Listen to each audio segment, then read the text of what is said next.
The cognitive distortion called blaming involves thinking of others as the source cause of all negative feelings and experiences. For example, I'm angry all the time, and it's my brother's fault for bullying me as a kid, or, my parents didn't tend to my needs growing up, and that's why I have all these problems.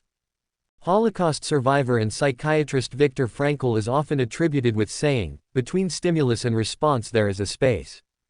In that space is our power to choose our response. In our response lies our growth and our freedom.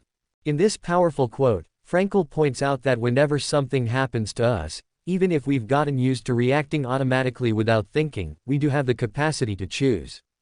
It's a reminder that the events that happen to us can shape who we are to some extent, but the choices we make about those events, including how we're going to think about them, and what we're going to believe about them, shape who we are on an even deeper level.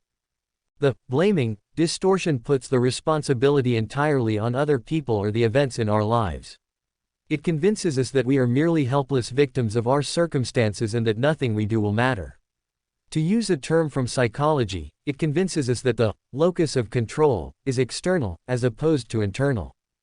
Just because bad things happen doesn't mean we are excused from taking responsibility for how we respond to them. In Job 40:7, when God speaks to Job out of the storm cloud, God says to him, "Brace yourself like a man. I will question you, and you shall answer me."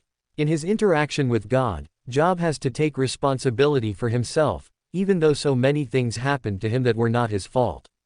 Similarly, we are called to brace ourselves for our lives and to take responsibility for our actions, our responses, and how we deal with the situations that come our way, and not just to put the blame entirely on others.